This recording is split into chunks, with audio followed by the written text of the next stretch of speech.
os espaços.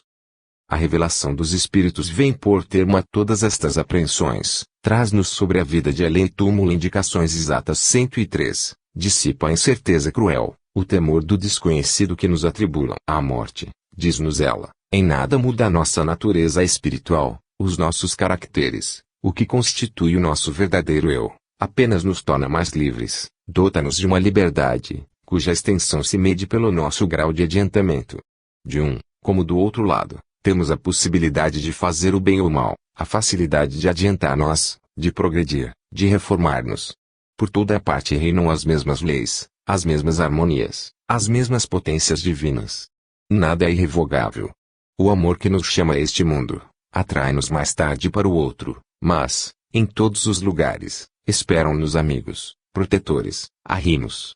Ao passo que neste mundo choramos a partida de um dos nossos, como se ele fosse perder-se no nada, por cima de nós seres etéreos glorificam a sua chegada à luz, da mesma forma que nós nos regozijamos com a chegada de uma criancinha, cuja alma vem, de novo, desabrochar para a vida terrestre.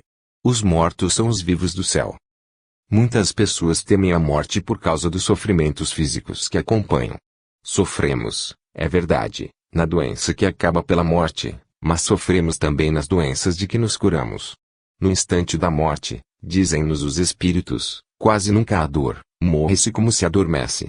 Esta opinião é confirmada por todos aqueles a quem a profissão e o dever chamam frequentes vezes para a cabeceira dos moribundos. No entanto, se considerar o sossego, a serenidade de certos doentes nas horas derradeiras e a agitação convulsiva, a agonia de outros, deve reconhecer-se que as sensações que precedem a morte são muito diversas, em relação aos indivíduos. Os sofrimentos são tanto mais vivos, quanto mais numerosos e fortes são os laços que unem a alma ao corpo. Tudo o que os pode diminuir, enfraquecer, tornará a separação mais rápida, a transição menos dolorosa. Se a morte é quase sempre isenta de sofrimento para aquele cuja vida foi nobre e bela, não sucede o mesmo com os sensuais, os violentos, os criminosos, os suicidas. Uma vez transposta a passagem, uma espécie de perturbação, de entorpecimento, invade a maior parte das almas que não souberam preparar-se para a partida. Nesse estado, as suas faculdades ficam veladas, as suas percepções mal se exercem através de um nevoeiro mais ou menos denso. A duração da perturbação varia segundo a natureza e valor moral delas, pode ser muito prolongada para as mais atrasadas e chegar a anos até, depois, pouco a pouco, vai-se adelgaçando a bruma, as percepções ganham maior nitidez. O espírito readquire a lucidez, desperta para a nova vida, a vida do espaço. Solene é esse instante para ele, mais decisivo, mais formidável do que a hora da morte, porque, segundo o seu valor e o seu grau de pureza, será tranquilo e delicioso, cheio de ansiedade ou de sofrimento esse despertar. No estado de perturbação, a alma tem consciência dos pensamentos que se lhe dirigem.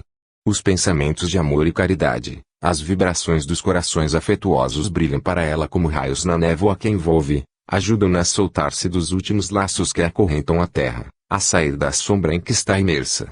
É por isso que as preces inspiradas pelo coração, pronunciadas com calor e convicção, principalmente as preces improvisadas, são salutares, benfazejas para o espírito que deixou a vida corporal. Pelo contrário, as orações vagas, pueris, das igrejas, são muitas vezes ineficazes. Pronunciadas maquinalmente, não adquirem o poder vibratório, que faz do pensamento uma força penetrante e, ao mesmo tempo, uma luz. O cerimonial religioso, em uso, pouco auxílio e conforto dá, em geral, aos defuntos. Os assistentes dessas manifestações, na ignorância das condições da sobrevivência, ficam indiferentes e distraídos.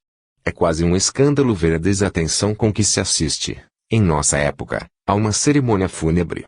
A atitude dos assistentes, a falta de recolhimento, as conversas banais trocadas durante o saimento, tudo causa penosa impressão. Bem poucos dos que formam o acompanhamento pensam no defunto e consideram como dever projetar para ele um pensamento afetuoso. As preces fervorosas dos amigos, dos parentes, são muito mais eficazes para o espírito do morto do que as manifestações do culto mais pomposo. Não é, contudo, conveniente nos entregarmos desmedidamente à dor da separação.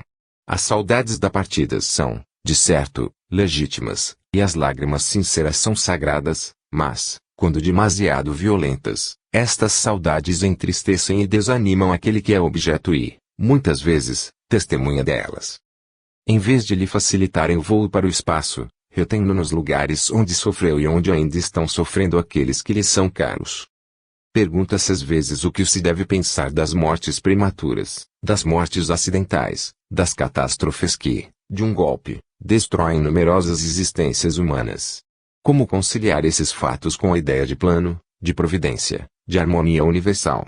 E se deixa voluntariamente a vida por um ato de desespero, que sucede? Qual é a sorte dos suicidas?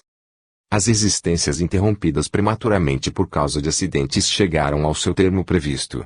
São, em geral, complementares de existências anteriores, truncadas por causa de abusos ou excessos. Quando, em consequência de hábitos desregrados, se gastaram os recursos vitais antes da hora marcada pela natureza, tem-se de voltar a perfazer, numa existência mais curta, o lapso de tempo que a existência precedente devia ter normalmente preenchido.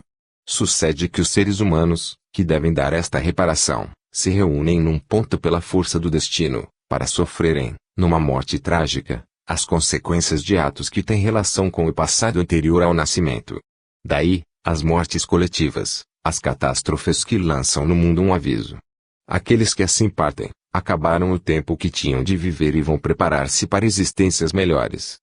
Quanto aos suicidas, a perturbação em que a morte os imerge é profunda, penosa, dolorosa. A angústia os agrilhoa e segue até a sua reencarnação ulterior. O seu gesto criminoso causa ao corpo fluídico um abalo violento e prolongado que se transmitirá ao organismo carnal pelo renascimento. A maior parte deles volta enferma à terra. Estando no suicida, em toda a sua força, a vida, o ato brutal que a despedaça produzirá longas repercussões no seu estado vibratório e determinará nas suas futuras vidas terrestres. O suicida procura o nada e o esquecimento de todas as coisas, mas vai, ao contrário, encontrar-se em face de sua consciência, na qual fica gravada, para todo sempre, a recordação lamentável da sua deserção do combate da vida. A prova mais dura, o sofrimento mais cruel que haja na terra é preferível recriminação perpétua da alma, a vergonha de já não se poder prezar. A destruição violenta de recursos físicos que podiam ser úteis ainda, e até fecundos, não livra o suicida das provações a que quis fugir, porque lhe será necessário reatar a cadeia quebrada das suas existências e com ela tornar a achar a série inevitável das provas, agravadas por atos e consequências que ele mesmo causou. Os motivos de suicídio são de ordem passageira e humana, as razões de viver são de ordem eterna e sobre-humana. A vida, resultado de um passado completo, instrumento de futuro, é, para cada um de nós, o que deve ser na balança infalível do destino. Aceitemos com coragem suas vicissitudes, que são outros tantos remédios para as nossas imperfeições, e saibamos esperar com paciência a hora fixada pela lei equitativa para termo de nossa permanência na terra. O conhecimento que nos tiver sido possível adquirir das condições da vida futura exerce grande influência em nossos últimos momentos, dá-nos mais segurança, abrevia a separação da alma. Para nos prepararmos com proveito para a vida do além, é preciso não somente estarmos convencidos da sua realidade, mas também lhe compreender as leis, ver com pensamento as vantagens e as consequências dos nossos esforços para o ideal moral. Os nossos estudos psíquicos, as relações estabelecidas durante a vida com o mundo invisível, as nossas aspirações às formas de existência mais elevadas, desenvolvem as nossas faculdades latentes e, quando chega a hora definitiva, como se encontra já em parte efetuada a separação do corpo, a perturbação pouco dura. O espírito reconhece-se quase logo, tudo o que vê-lhe é familiar, adapta-se sem esforço e sem emoção às condições no novo meio. Quando se aproxima a hora derradeira, os moribundos entram muitas vezes na posse dos seus sentidos psíquicos e percebem os seres e as coisas do invisível. Numerosos são os exemplos. Apresentamos alguns, extraídos das investigações feitas pelo Sr. Ernesto Bozano, cujos resultados foram publicados pelos Análises de Ciências Psíquicas, de março de 1906. 1 grau Celsius Azo, na vida do reverendo Nigel Modi, fervoroso propagandista evangélico nos Estados Unidos, escrita por seu filho, Pag. 485, encontra-se a seguinte narrativa dos seus últimos momentos. Ouviram-no, de repente, murmurar, a terra afasta-se, O céu abre-se diante de mim, passei os seus últimos limites. Não me chameis outra vez, tudo isto é belo, disse uma visão de êxtase. Se isto é a morte, como é suave. Seu rosto reanimou-se e, com uma expressão de alegre enlevo, Muid. Irene. Vejo as crianças. Fazia alusão a 2 dos seus netos que tinham morrido. Depois, voltando-se para sua mulher, disse-lhe, tu foste sempre uma boa companheira para mim. Depois dessas palavras, perdeu os sentidos. 2 graus Celsius Azo, o Sr. Alfred Medley, Apags. 50 e 51 da sua obra Some Reminiscences, conta do seguinte modo os últimos momentos de sua mulher. Alguns momentos antes da sua morte, os olhos se lhe fixaram em alguma coisa que pareceu enchê-los de viva e agradável surpresa. Então disse: Como? Estão aqui minha irmã Carlota, minha mãe, meu pai, meu irmão João, minha irmã Maria. Agora, trazem-me também Bessiap. Estão todos aqui. Oh! Como isto é belo, como isso é belo! Não os estás vendo? Não, minha querida, respondi, e muito sinto. Então, não os podes ver, repetiu a doente, com surpresa. Não obstante, todos estão aqui, vieram para me levar com eles. Uma parte da nossa família já atravessou o grande mar e não tardaremos a achar-nos todos reunidos na nova mansão celeste. Acrescentarei aqui que Bessiap tinha sido uma criada muito fiel, muito afeiçoada à nossa família, e que sempre tivera por minha mulher particular estima. Depois dessa visão estática, a doente ficou algum tempo como exausta. Finalmente, voltando fixamente a vista para o céu e erguendo os braços, expirou. 3 graus Celsius Azo, o Dr. Paul Edwards escrevia, em abril de 1903, ao diretor de Leeds, de Londres. Aí por volta do ano de 1887, quando eu habitava uma cidade da Califórnia, fui chamado para junto da cabeceira de uma amiga a quem dedicava grande estima e que se achava na hora extrema, em consequência de uma doença do peito. Toda a gente sabia que essa mulher pura e nobre, essa mãe exemplar estava votada à morte iminente. Ela acabou também por assim o compreender e quis então preparar-se para o grande momento. Tendo mandado vir os filhos para junto do leito, beijava ora um, ora outro, mandando-os depois retirar. O marido aproximou-se por último para dali e receber o Deus Supremo. Achou-a na plena posse das suas faculdades intelectuais. Ela começou por dizer: Newton, era o nome do marido, não chores, porque eu não sofro e tenho a alma pronta e serena. Amei-te na terra, continuarei a amar-te depois de partir. É meu intento vir até ti, se me for possível, se não puder, velarei do céu por ti, por meus filhos, esperando a tua vinda. Agora, o meu mais vivo desejo é ir-me embora. Avisto algumas sombras que se agitam em volta de nós. Todas vestidas de branco. Ouço uma melodia deliciosa. Oh! Aí está a minha Sadie. Está perto de mim e sabe perfeitamente quem eu sou. Sadie era uma filhinha que ela perdera havia 10 anos. Sissi, disse-lhe o marido, minha Sissi, não vês que estás sonhando? Ah, meu caro, respondeu a doente, por que me chamaste? Agora, custar-me-á mais a ir-me embora. Sentia-me tão feliz no além, era tão delicioso, tão belo. Chames. 3 minutos depois, aproximadamente, acrescentou agonizante. Vou-me novamente embora e, desta vez, não voltarei, ainda que me... Durou esta cena 8 minutos. Via-se bem que a agonizante gozava da visão completa dos 2 mundos ao mesmo tempo, porque falava das figuras que se moviam ao seu derredor no além, e, simultaneamente, dirigia a palavra aos mortais deste mundo. Nunca me sucedeu assistir a morte mais impressionante, mais solene. Os anais relatam igualmente grande número de casos em que o doente percebe aparições de defuntos, cujo falecimento ignorava. 5 casos sensacionais encontram-se nos Proceedings of TSPR, de Londres. Esses casos apoiam-se em testemunhos de alto valor. O Sr. Ernesto Bozano, ao terminar a sua exposição, pergunta se esses fenômenos poderiam ser explicados pela subconsciência ou pela leitura do pensamento. Conclui pela negativa e assim se exprime. Estas hipóteses pouco se recomendam pela simplicidade e não têm o dom de convencer facilmente um investigador imparcial. É claro que, com semelhantes teorias, tão embrulhadas e muito mais engenhosas do que sérias, se ultrapassam as fronteiras da indução científica para entrar-se a todo pano no domínio ilimitado do fantástico. Enfim, Eis dois outros fatos publicados pelos Jornais de Ciências Psíquicas, de maio de 1911.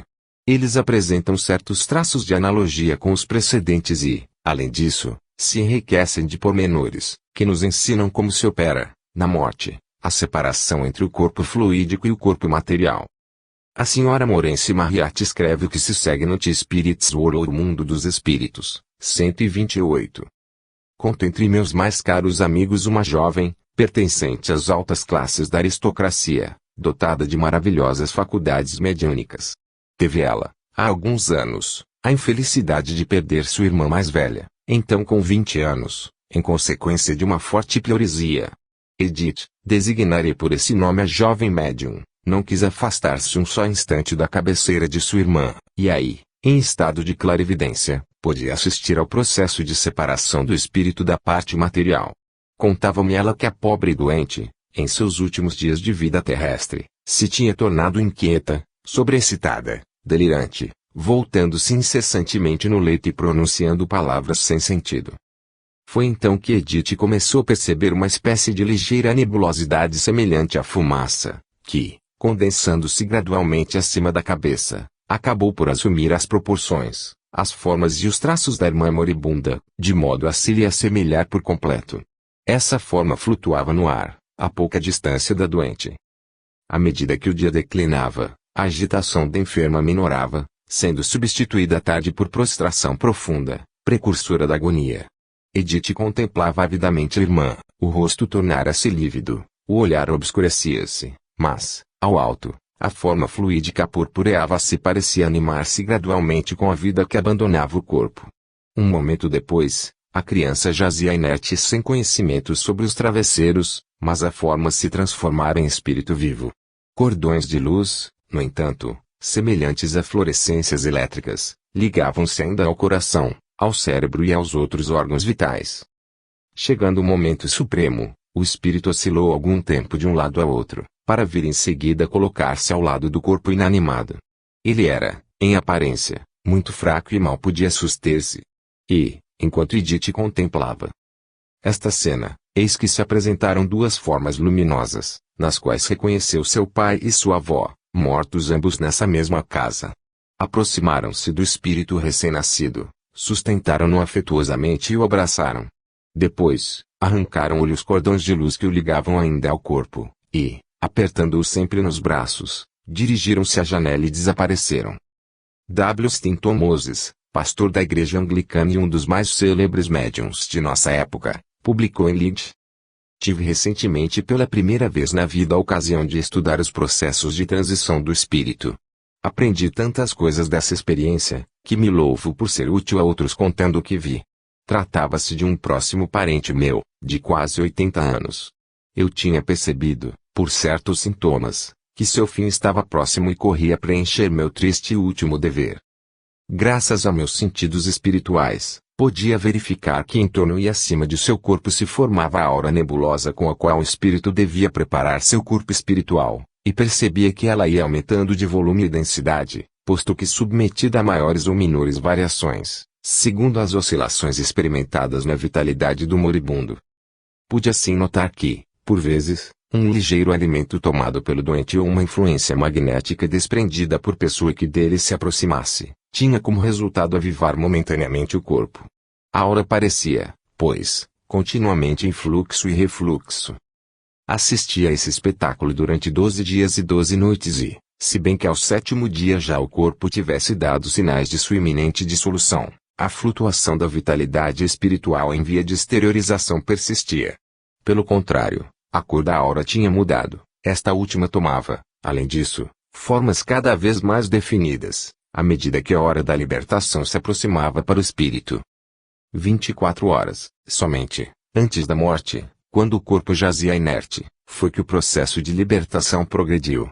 No momento supremo vi aparecer formas dos anjos de guarda, que se chegaram ao moribundo e sem nenhum esforço separaram o espírito do corpo consumido. Quando, enfim, se quebraram os cordões magnéticos, os traços do defunto, nos quais se liam os sofrimentos experimentados, serenaram completamente e se impregnaram de inefável expressão de paz e de repouso. Em resumo, o melhor meio de conseguirmos uma morte suave e tranquila, É viver dignamente, com simplicidade e sobriedade. É viver uma vida sem vícios nem fraquezas, desapegando-nos antecipadamente de tudo o que nos liga à matéria, idealizando a nossa existência, povoando-a de pensamentos elevados e ações nobres. Sucede o mesmo com as condições boas ou ruins da vida de além-túmulo.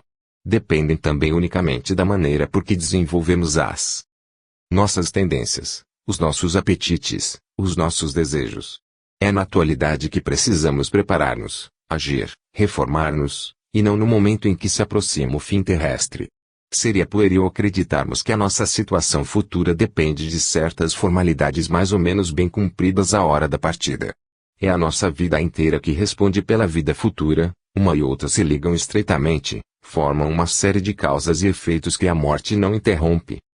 Não é menos importante dissipar as quimeras que preocupam certos cérebros a respeito dos lugares reservados às almas depois da morte, para as atormentar. Aquele que cuidou do nosso nascimento, colocando-nos, ao vermos ao mundo, em braços amantes, estendidos para nos receberem, reserva-nos também afeições para nossa chegada ao além. Expulsemos para longe de nós os terrores vãos, as visões infernais, as beatitudes ilusórias. O futuro, como o presente, é a atividade, o trabalho, e a conquista de novos postos. Tenhamos confiança na bondade de Deus, no amor que Ele tem às suas criaturas e avancemos com firmeza no coração para o alvo que a todos Ele mareou. Além da campa, o único juiz, o único algoz que temos, é a nossa própria consciência. Livre dos estorvos terrestres, adquire ela um grau de acuidade, para nós difícil de compreender. Adormecida muitas vezes durante a vida, acorda com a morte e a sua voz se eleva, evoca as recordações do passado, as quais, despidas inteiramente de ilusões, lhe aparecem sob a sua verdadeira luz, e as nossas menores faltas se tornam causa de incessantes pesares. Não há, como disse Mieres, necessidade de purificação pelo fogo. O conhecimento de si mesmo é o único castigo e a única recompensa do homem.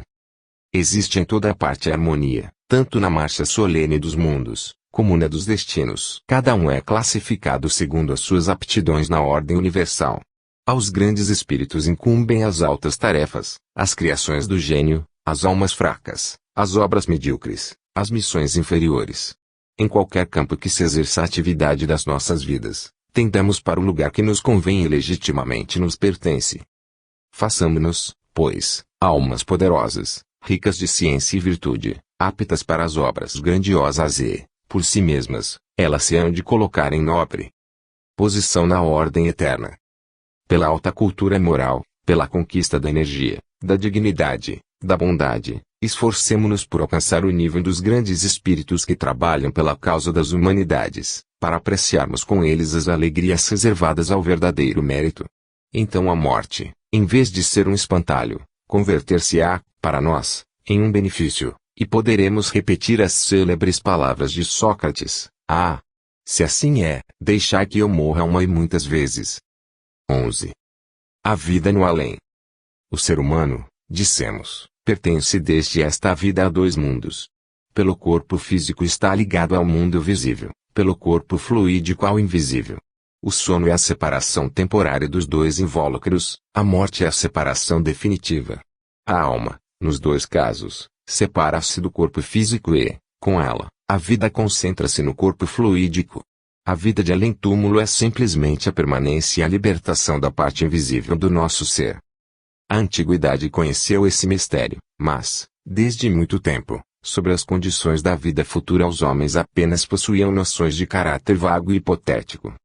As religiões e as filosofias nos transmitem, acerca destes problemas, dados muito incertos, absolutamente desprovidos de observação, de sanção e, sobre quase todos os pontos, em desacordo completo com as ideias modernas de evolução e continuidade.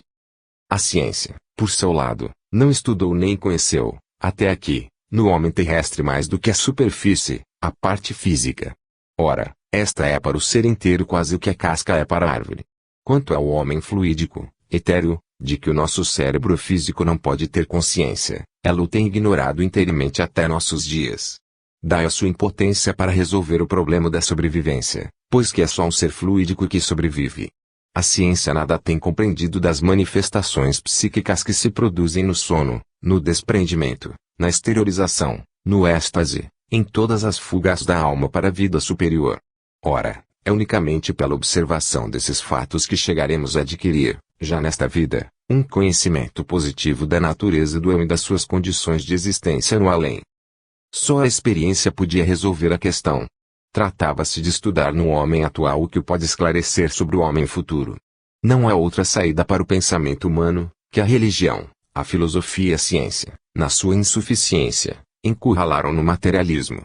É este o preço da salvação social, porque o materialismo conduzir-nos-ia fatalmente à anarquia. Foi somente depois do aparecimento do espiritualismo experimental que o problema da sobrevivência entrou no domínio da observação científica e rigorosa. O mundo invisível pôde ser estudado por meio de processos e métodos idênticos aos adotados pela ciência contemporânea nos outros campos de investigação. Esses métodos foram por nós descritos em outra parte. E começamos por verificar que, em vez de cavar um fosso, de estabelecer uma solução de continuidade entre os dois modos de vida, terrestre e celeste, visível e invisível, como faziam as diferentes doutrinas religiosas, estes estudos nos mostraram na vida do além o prolongamento natural, a continuidade do que observamos em nós.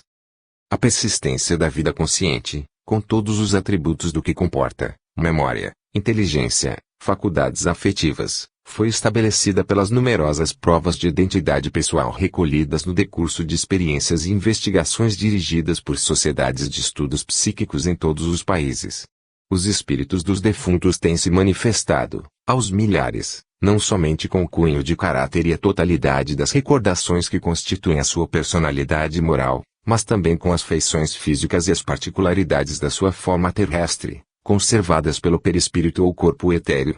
Este, sabemos, não é mais do que o molde do corpo terrestre e é por isso que as feições e as formas humanas se aparecem nos fenômenos de materialização. Demais, o conhecimento das variadas condições da vida do além foi exposto pelos próprios espíritos, com auxílio dos meios de comunicação de que dispõem.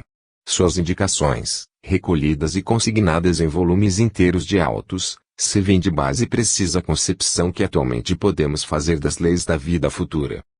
Na falta das manifestações dos defuntos, entretanto, as experiências sobre o desdobramento dos vivos fornecer-nos-iam já preciosos indícios sobre o modo de existência da alma no domínio do invisível. Na anestesia e no sonambulismo, como experimentalmente demonstrou o Coronel de Roxas, a sensibilidade e as percepções não são suprimidas, mas simplesmente exteriorizadas, transportadas para fora. Daqui, já podemos deduzir logicamente que a morte é o estado de exteriorização total e de libertação do eu sensível e consciente. O nascimento é como que uma morte para a alma, que por ela é encerrada com seu corpo etéreo no túmulo da carne. O que chamamos morte é simplesmente o retorno da alma à liberdade, enriquecida com as aquisições que pôde fazer durante a vida terrestre, e vimos que os diferentes estados do sono são outro tantos regressos momentâneos à vida do espaço. Quanto mais profunda for a hipnose, tanto mais a alma se emancipa e afasta. O sono mais intenso confina com a primeira fase da vida invisível. Na realidade, as palavras sono e morte são impróprias. Quando adormecemos para a vida terrestre, acordamos para a vida do espírito. Produz-se o mesmo fenômeno na morte, a diferença está só na duração. Carlo Duprel cita dois exemplos significativos.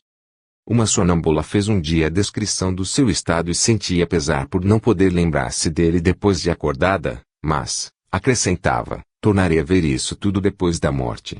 Considerava, pois, o seu estado de sonambulismo como idêntico ao estado depois da morte. Kerner, Magicon, 41, dois espíritos visitam um dia a vidente de Prevost, que não tinha em grande apreço estas visitas. Por que vindes à minha casa? Perguntou ela. Que?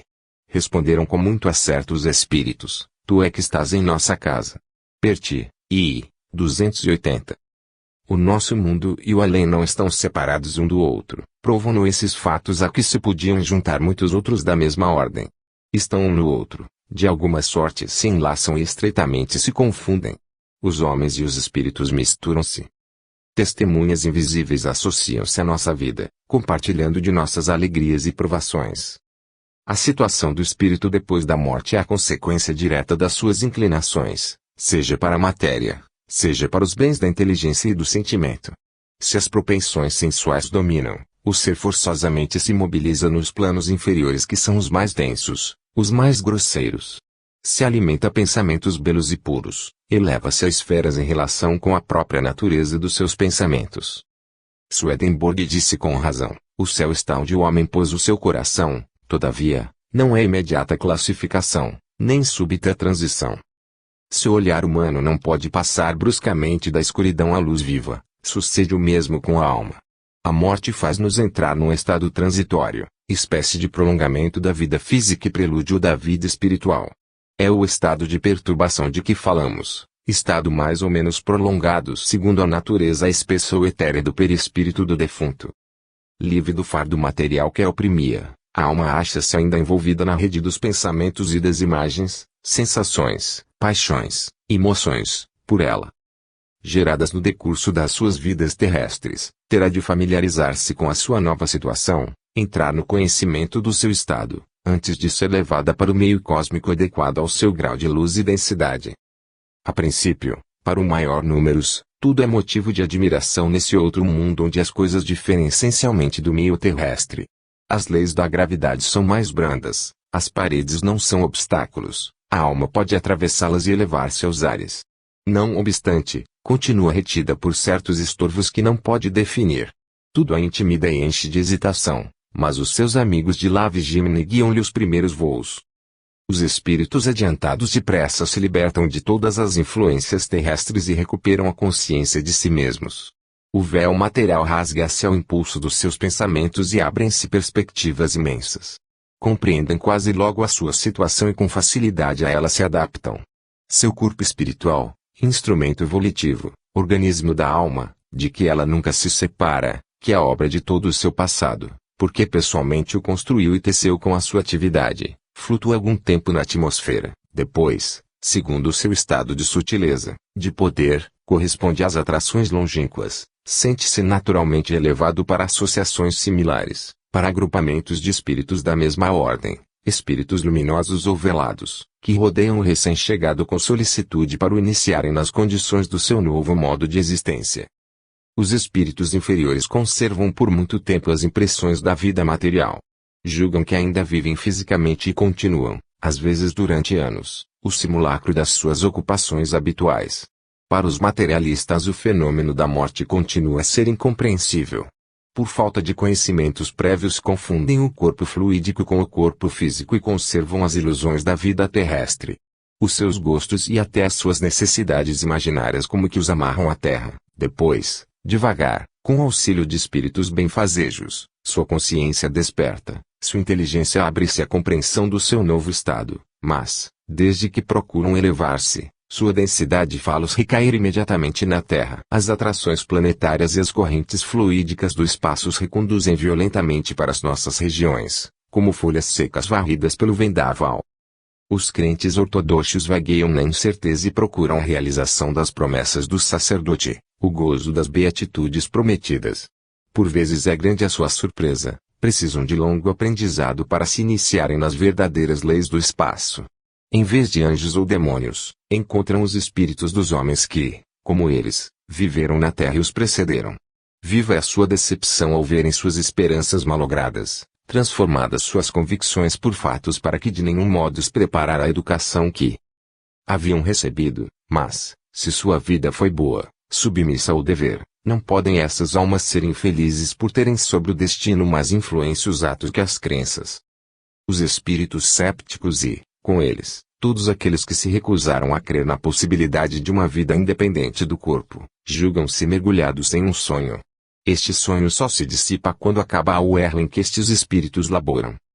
As impressões variam infinitamente, com o valor das almas. Aquelas que, desde a vida terrestre, conheceram a verdade e serviam à sua causa, recolhem, logo que desencarnam, o benefício de suas investigações e trabalhos. A comunicação abaixo transcrita dá, entre muitas outras, testemunho disso. Provém do espírito de um espírita militante, homem de coração e convicção esclarecida, Charles Fritz, fundador do jornal La Vie d'Autre Tombe, em Charleroi. Todos aqueles que conheceram esse homem reto e generoso, reconhecê-lo-ão pela linguagem. Descreve as impressões que sentiu logo depois de morrer, e acrescenta: Senti que os laços pouco a pouco se desfaziam e que minha pessoa espiritual, meu eu se ia soltando. Vi em redor de mim espíritos bons do que me estavam esperando, e foi com eles que, por fim, me elevei da superfície da terra. Não sofri com essa desencarnação. Os meus primeiros passos foram os da criança que começa a andar. A luz espiritual, cheia de força e de vida, nascia em mim, porque a luz não vem dos outros, mas de nós. E um raio que dimana do invólucro fluídico que nos penetra todo o ser. Quanto mais tiverdes trabalhado em favor da verdade, do amor e da caridade, tanto mais intensa irá sendo a luz, até se tornar deslumbrante para aqueles que vos são inferiores. Pois bem, os meus primeiros passos foram vacilantes. Entretanto, a força foi-me vindo e eu pedi a Deus auxílio e misericórdia. Depois de haver verificado a completa separação da minha individualidade, enfrentei afinal o trabalho que tinha de fazer. Vi o passado de minha última vida e lidei por levantá-la com clareza das profundezas da memória. O passado acha-se no fluido do homem e, por conseguinte, do espírito. O perispírito é como o espelho de todas as suas ações, e sua alma, se foi má a sua vida, contempla com tristeza suas faltas, inscritas, ao que parece, nas dobras do corpo perispiritual. Não tive dificuldade alguma em reconhecer minha vida, tal qual é lá fora. Verifiquei com evidência que eu não havia sido infalível. Quem pode gabar-se disso na terra? Devo, porém, dizer-vos que, depois de feito o exame, senti grande satisfação e felicidade com o que havia feito na terra. Lutei, trabalhei e sofri pela causa do Espiritismo. A luz que dele dimana, dei-a, juntamente com esperança, a muitos irmãos da terra por meio da palavra, dos meus estudos e obras. Por isso, torno a encontrar essa luz. Sou feliz por ter trabalhado em reerguer a fé, os corações e a coragem. A todos, pois, recomendo a fé inabalável que eu tinha e que se vai aurir no Espiritismo. Tenho de continuar a desenvolver-me para rever o passado das minhas encarnações anteriores. É um estudo, um trabalho completo que tenho de fazer. Vejo bem uma parte desse passado, mas não a posso definir muito bem, conquanto esteja completamente desperto. Dentro de pouco tempo, espero, essas vidas passadas hão de aparecer-me com clareza. Possuo luz bastante para poder caminhar com segurança, vendo o que está na minha frente, o meu futuro, e presto já o meu auxílio a espíritos infelizes. A lei dos agrupamentos no espaço é a das afinidades. A ela estão sujeitos todos os espíritos. A orientação de seus pensamentos leva-os naturalmente para o meio que lhes é próprio, porque o pensamento é a própria essência do mundo espiritual, sendo a forma fluídica apenas o vestuário. Onde quer que seja, reúnem-se os que se amam e compreendem. Herbert Spencer, num momento de intuição, formulou um axioma igualmente aplicável ao mundo visível e ao mundo invisível. A vida, disse ele, é uma simples adaptação às condições exteriores. Se é propenso às coisas da matéria, o espírito fica preso à terra e mistura-se com os homens que têm os mesmos gostos, os mesmos apetites. Quando é levado para o ideal, para os bens superiores, eleva-se sem esforço para o objeto dos seus desejos, une-se às sociedades do espaço, toma parte nos seus trabalhos e goza dos espetáculos, das harmonias do infinito. O pensamento cria, a vontade edifica. A causa de todas as alegrias e de todas as dores está na consciência e na razão. Por isso é que, cedo ou tarde, encontramos no além as criações dos nossos sonhos e a realização das nossas esperanças. Mas, o sentimento da tarefa incompleta, ao mesmo tempo que os afetos e as lembranças, trazem novamente a maior parte dos espíritos à Terra. Todas as almas encontram o meio que os seus desejos reclamam, e hão de viver nos mundos sonhados, unidos aos seres que estimam, mas também aí encontrarão os prazeres, os sofrimentos que o seu passado gerou. Nossas concepções e nossos sonhos seguem-nos por toda parte. No surto dos seus pensamentos e no ardor de sua fé, os adeptos de cada religião criam imagens nas quais supõem reconhecer os paraísos entrevistos. Depois, pouco a pouco, se apercebem de que essas criações são fictícias, de pura aparência e comparáveis a vastos panoramas pintados na tela ou a frescos imensos. Aprendem, então, a desprender-se deles e aspiram a realidades mais elevadas, mais sensíveis.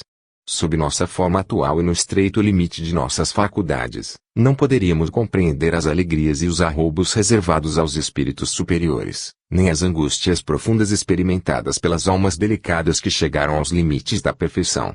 A beleza está por toda parte, só os seus aspectos variam ao infinito, segundo o grau de evolução ou depuração dos seres. O espírito adiantado possui fontes de sensações e percepções infinitamente mais extensas e mais intensas do que as do homem terrestre. Nele, a clarividência, a clareaudiência, a ação-distância, o conhecimento do passado e do futuro coexistem numa síntese indefinível, que constitui, segundo a expressão de F. Mieres, o mistério central da vida.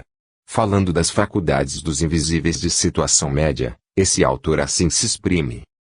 O espírito, sem ser limitado pelo espaço e pelo tempo, tem do espaço e do tempo conhecimento parcial. Pode orientar-se, achar uma pessoa viva e segui-a. É capaz de ver no presente coisas que aparecem para nós como situadas no passado e outras que estão no futuro. O espírito tem conhecimento dos pensamentos e emoções que, da parte dos seus amigos, se referem a ele. Quanto à diferença de acuidade nas impressões, já podemos fazer uma ideia pelos sonhos chamados emotivos. A alma, quando desprendida, embora incompletamente, não só percebe, mas também sente com intensidade muito mais viva que no estado de vigília. Cenas, imagens, quadros, que, quando estamos acordados, nos impressionam fracamente, tornam-se sonho causa de grande satisfação ou de vivo sofrimento.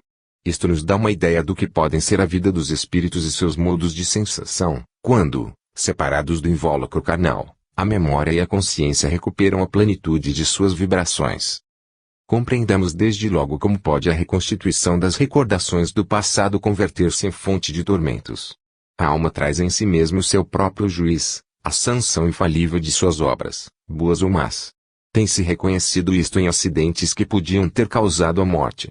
Em certas quedas, durante a trajetória percorrida pelo corpo humano a partir de um ponto elevado acima do solo, ou, então, na asfixia por submersão, a consciência superior da vítima passa em revista toda a vida gasta, com uma rapidez espantosa. Revê-a completamente em seus mínimos pormenores em poucos minutos. Carlo Duprel dá, desses fatos, muitos exemplos. Haddock cita, entre outros, o caso do almirante Belfort. O almirante Belfort, jovem ainda, caiu de cima de um navio às águas do porto de Portsmouth. Antes que fosse possível ir em seu socorro, desapareceu, ia morrer afogado. A angústia do primeiro momento sucedera um sentimento de tranquilidade exposto que se tivesse como perdido, nem sequer se debateu, o que, sem dúvida, provinha de apatia e não de resignação, porque morrer afogado não lhe parecia má sorte e nenhum desejo tinha de ser socorrido. Quanto ao mais, ausência completa de sofrimento, e até, pelo contrário, as sensações eram de natureza agradável, participando do vago bem-estar que precede o sono causado pelo cansaço. Com esse enfraquecimento dos sentidos coincidia uma superexcitação extraordinária da atividade intelectual, as ideias sucediam-se com rapidez prodigiosa.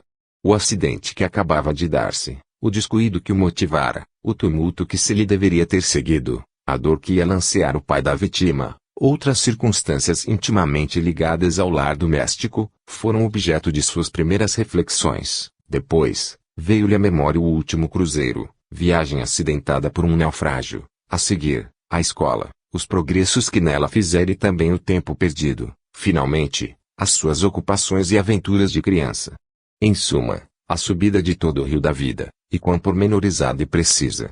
É ele próprio que o diz, cada incidente da minha vida atravessava-me sucessivamente a memória, não como simples esboço, mas com as particularidades e acessórios de um quadro completo. Por outras palavras, toda a minha existência desfilava diante de mim numa espécie de viste panorâmica, cada fato com sua apreciação moral ou reflexões sobre sua causa e efeitos. Pequenos acontecimentos sem consequência, havia muito tempo esquecidos, se acumulavam em minha imaginação como se tivessem se passado na véspera. E tudo isto sucedeu em 2 minutos. Pode citar-se também o atestado de Perty a respeito de Catherine Emmerich, que, ao morrer, reviu do mesmo modo toda a sua vida passada. Por essa forma estabelecemos que tal fenômeno não se restringe aos casos de acidentes, antes parece acompanhar regularmente o falecimento. Tudo o que o espírito fez, quis, pensou, em si reverbera. Semelhante a um espelho, a alma reflete todo o bem e todo o mal feito. Estas imagens nem sempre são subjetivas. Pela intensidade da vontade, podem revestir uma natureza substancial, vivem e manifestam-se para nossa felicidade ou nosso castigo. Tendo-se, depois de desencarnada, tornado transparente, a alma julga-se a si mesma, assim como é julgada por todos aqueles que a contemplam. Só, na presença do seu passado, vê reaparecerem todos os seus atos e as suas consequências, todas as suas faltas, até as mais ocultas. Para um criminoso não há descanso, não existe esquecimento. Sua consciência, justiceira inflexível, persegue-o sem cessar. Debalde procura ele escapar-lhe às obsessões, o suplício só poderá acabar se, convertendo seu remorso em arrependimento, ele aceita novas provações terrestres, único meio de reparação e regeneração. 12. As missões. A vida superior. Todo espírito que deseja progredir, trabalhando na obra de solidariedade universal, recebe dos espíritos mais elevados uma missão particular apropriada às suas aptidões e ao seu grau de adiantamento. Uns têm por tarefa receber os homens em seu regresso à vida espiritual, guiá-los, ajudá-los a se desembaraçarem dos fluidos espessos que os envolvem, outros são encarregados de consolar, instruir as almas sofredoras e atrasadas. Espíritos químicos, físicos, naturalistas, astrônomos, prosseguem suas investigações, estudam os mundos, suas superfícies, suas profundezas ocultas, atuam em todos os lugares sobre a matéria sutil, que fazem passar por preparações, por modificações destinadas a obras que a imaginação humana teria dificuldades em conceber. Outros se aplicam às artes, ao estudo do belo sob todas as suas formas. Espíritos menos adiantados assistem os primeiros nas suas tarefas variadas e servem-lhes de auxiliares. Grande número de espíritos consagra-se aos habitantes da Terra e dos outros planetas, estimulando-os em seus trabalhos, fortalecendo os ânimos abatidos, guiando os hesitantes pelo caminho do dever. Aqueles que exerceram a medicina e possuem o segredo dos fluidos curativos, reparadores, ocupam-se mais especialmente dos doentes. Bela dentre todas é a missão dos espíritos de luz. Descem dos espaços celestes para trazer às humanidades os tesouros da sua ciência, da sua sabedoria, do seu amor. A sua tarefa é um sacrifício constante, porque o contato dos mundos materiais é penoso para eles, mas afrontam todos os sofrimentos por dedicação aos seus protegidos, para os assistirem nas suas provações e infiltrarem, em seus corações, grandes e generosas intuições. É justo atribuir-lhes os lampejos de inspiração que iluminam o pensamento, as expansões da alma, a força moral que nos sustenta nas dificuldades da vida. Se soubéssemos a quantos constrangimentos se impõem nestes nobres espíritos para chegarem até nós, corresponderíamos melhor às suas solicitações, empregaríamos esforços enérgicos para nos desapegarmos de tudo o que é vil e impuro, unindo-nos a eles na comunhão divina. Nas horas de atribulações, é para estes espíritos, para meus guias bem-amados que voam meus pensamentos e meus apelos, é deles que sempre me tem vindo o amparo moral e as consolações supremas. Subi a custos atalhos da vida, dura foi a minha infância. Cedo conheci o trabalho manual e os pesados encargos de família. Mais tarde, em minha carreira de propagandista, muitas vezes me feri nas pedras do caminho, fui mordido pelas serpentes do ódio e da inveja. E, agora, chegou para mim a hora crepuscular, vão subindo e rodeando minhas sombras, sinto que minhas forças declinam e os órgãos se enfraquecem. Nunca, porém, me faltou o auxílio de meus amigos invisíveis, nunca minha voz os evocou em vão. Desde meus primeiros passos neste mundo, a sua influência envolveu-me. É às suas inspirações que devo minhas melhores páginas e minhas expressões mais vibrantes. Compartilharam minhas alegrias e tristezas e, quando rugia a tempestade, eu sabia que eles estavam firmes ao meu lado, no meu caminho. Sem eles, sem seu socorro, há muito tempo que eu teria sido obrigado a interromper a minha marcha, a suspender o meu labor, mas suas mãos estendidas têm me amparado e dirigido na áspera via. Às vezes, no recolhimento do entardecer ou no silêncio da noite, suas vozes me falam, embalam, confortam, ressoam na minha solidão como vaga melodia. Ou, então, são sopros que passam, semelhantes a carícias, sábios conselhos ciciados, indicações preciosas sobre as imperfeições de meu caráter e os meios de remediá-las. Então esqueço as misérias humanas para comprazer-me na esperança de tornar a ver um dia os meus amigos invisíveis, de reunir-me a eles na luz, se Deus me julgar digno disso, com todos aqueles que tenho amado e que, do seio dos espaços, me ajudam a percorrer a via terrestre. Acenda para todos vós, espíritos tutelares, entidades protetoras, meu pensamento agradecido, a melhor parte de mim mesmo, o tributo de minha admiração e de meu amor. A alma vem de Deus e volve a Deus, percorrendo o ciclo imenso dos seus destinos, mas, por mais baixo que tenha descido, cedo ou tarde, pela atração, sobe de novo para o infinito. Que procura ela ali? O conhecimento cada vez mais perfeito do universo, a assimilação cada vez mais completa de seus atributos, beleza, verdade, amor. E, ao mesmo tempo, uma libertação gradual das escravidões da matéria, uma colaboração crescente na obra de Deus. Cada espírito tem, no espaço, sua vocação e segue-a com facilidades desconhecidas na Terra. Cada um encontra seu lugar neste soberbo campo de ação, neste vasto laboratório universal. Por toda a parte, na amplidão como nos mundos, objetos de estudo e de trabalho, meios de elevação, de participação na obra eterna, se oferecem à alma laboriosa. Já não é o céu frio e vazio dos materialistas, nem mesmo o céu contemplativo e beato de certos crentes. É um universo vivo, animado, luminoso, cheio de seres inteligentes em via constante de evolução. Quanto mais os seres espirituais se elevam, tanto mais se acentua sua tarefa, tanto mais aumentam de importância suas missões. Um dia, tomam lugar entre as almas mensageiras que vão levar aos confins do tempo e do espaço as forças e as vontades da alma infinita. Para o espírito ínfimo como para o mais eminente não tem limites o domínio da vida. Qualquer que seja a altura a que tenhamos chegado, há sempre um plano superior a alcançar, uma nova perfeição a realizar. Para toda a alma, ainda mais baixa, um futuro grandioso se prepara. Cada pensamento generoso que começa a despontar, cada efusão de amor, cada esforço que tende para uma vida melhor, é como a vibração, o pressentimento, o apelo de um mundo mais elevado que atrai e que, cedo ou tarde, a receberá. Todo ímpeto de entusiasmo, toda palavra de justiça, todo ato de abnegação repercute em progressão crescente na escala dos seus destinos. À medida que ela se vai distanciando das esferas inferiores, onde reinam as influências pesadas, onde se agitam as vidas grosseiras, banais ou culpadas, as existências de lenta e penosa educação, a alma vai percebendo as altas manifestações da inteligência, da justiça, da bondade, e sua vida torna-se cada vez mais bela e divina. Os murmúrios confusos, os rumores discórdios dos centros humanos pouco a pouco vão enfraquecendo para ela até se extinguirem de todo, ao mesmo tempo começa a perceber os ecos harmoniosos das sociedades celestes. Ele, o limiar das regiões felizes, onde reina uma eterna claridade, onde paira uma atmosfera de benevolência, serenidade e paz, onde todas as coisas saem frescas e puras das mãos de Deus. A diferença profunda que existe entre a vida terrestre e a vida do espaço está no sentido de libertação, de alívio, de liberdade absoluta que desfrutam os espíritos bons e purificados. Desde que se rompem os laços materiais, a alma pura desfere voo para as altas regiões. Lá, vive uma vida livre, pacífica, intensa, ao pé do qual o passado terrestre lhe parece um sonho doloroso.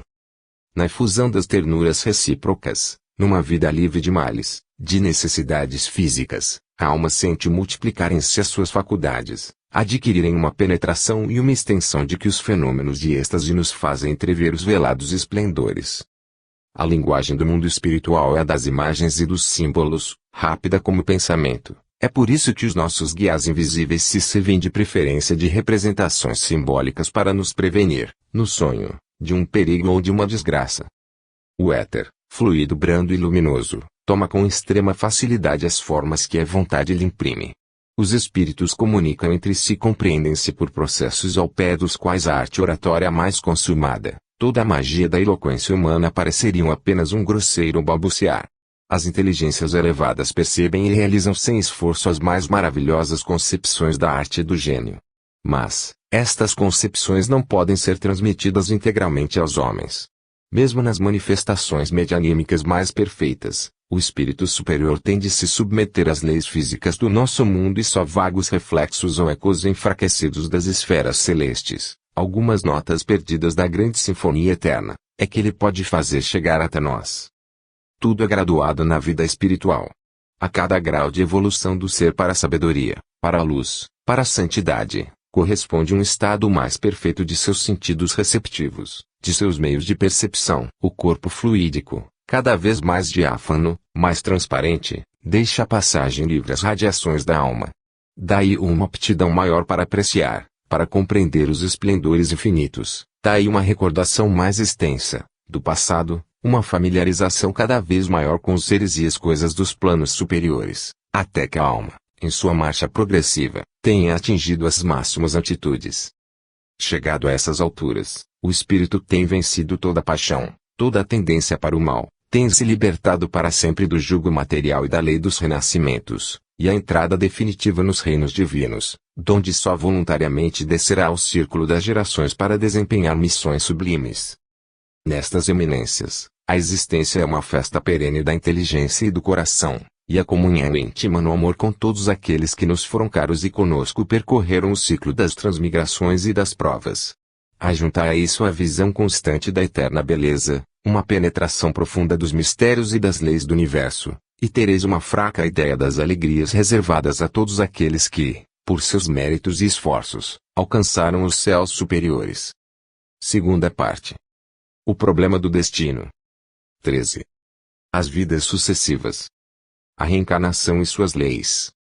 A alma, depois de residir temporariamente no espaço, renasce na condição humana, trazendo consigo a herança, boa ou má, do seu passado. Renasce criancinha, que aparece na cena terrestre para representar um novo alto do drama da sua vida, pagar as dívidas que contraiu, conquistar novas capacidades que lhe hão de facilitar a ascensão, acelerar a marcha para a frente. A lei dos renascimentos explica e completa o princípio da mortalidade. A evolução do ser indica um plano e um fim. Esse fim, que é a perfeição, não pode realizar-se em uma existência só, por mais longa que seja. Devemos ver na pluralidade das vidas da alma a condição necessária de sua educação e de seus progressos. É à custa dos próprios esforços, de suas lutas, de seus sofrimentos, que ela se redime de seu estado de ignorância e de inferioridade e se eleva, de degrau a degrau, na terra primeiramente, e, depois, através das inumeráveis instâncias do céu estrelado. A reencarnação, afirmada pelas vozes de além-túmulo, é a única forma racional por que se pode admitir a reparação das faltas cometidas e a evolução gradual dos seres.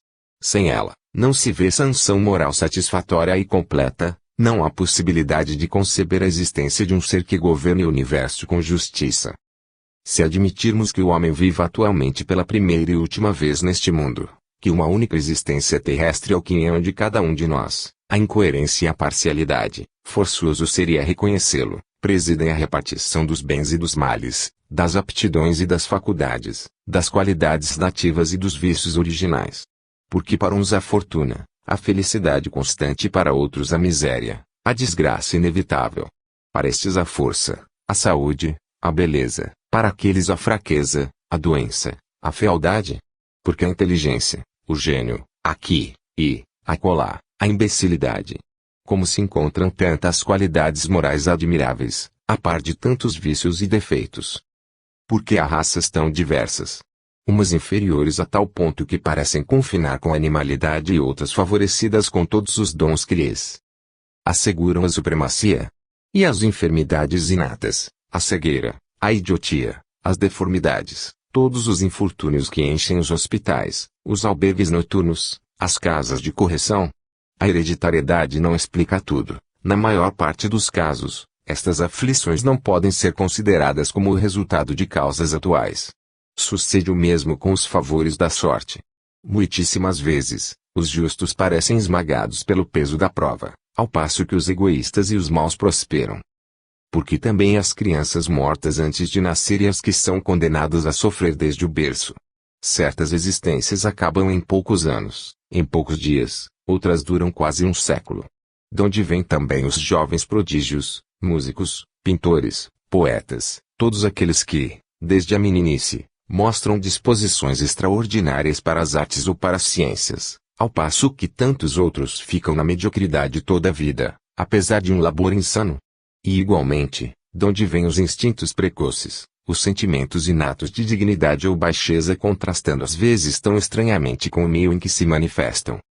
Se a vida individual começa somente com o nascimento terrestre, se, antes dele, nada existe para todas as unir de nós, debalde se procurarão explicar estas diversidades pungentes, estas tremendas anomalias e ainda menos poderemos conciliá-las com a existência de um poder sábio, previdente, equitativo.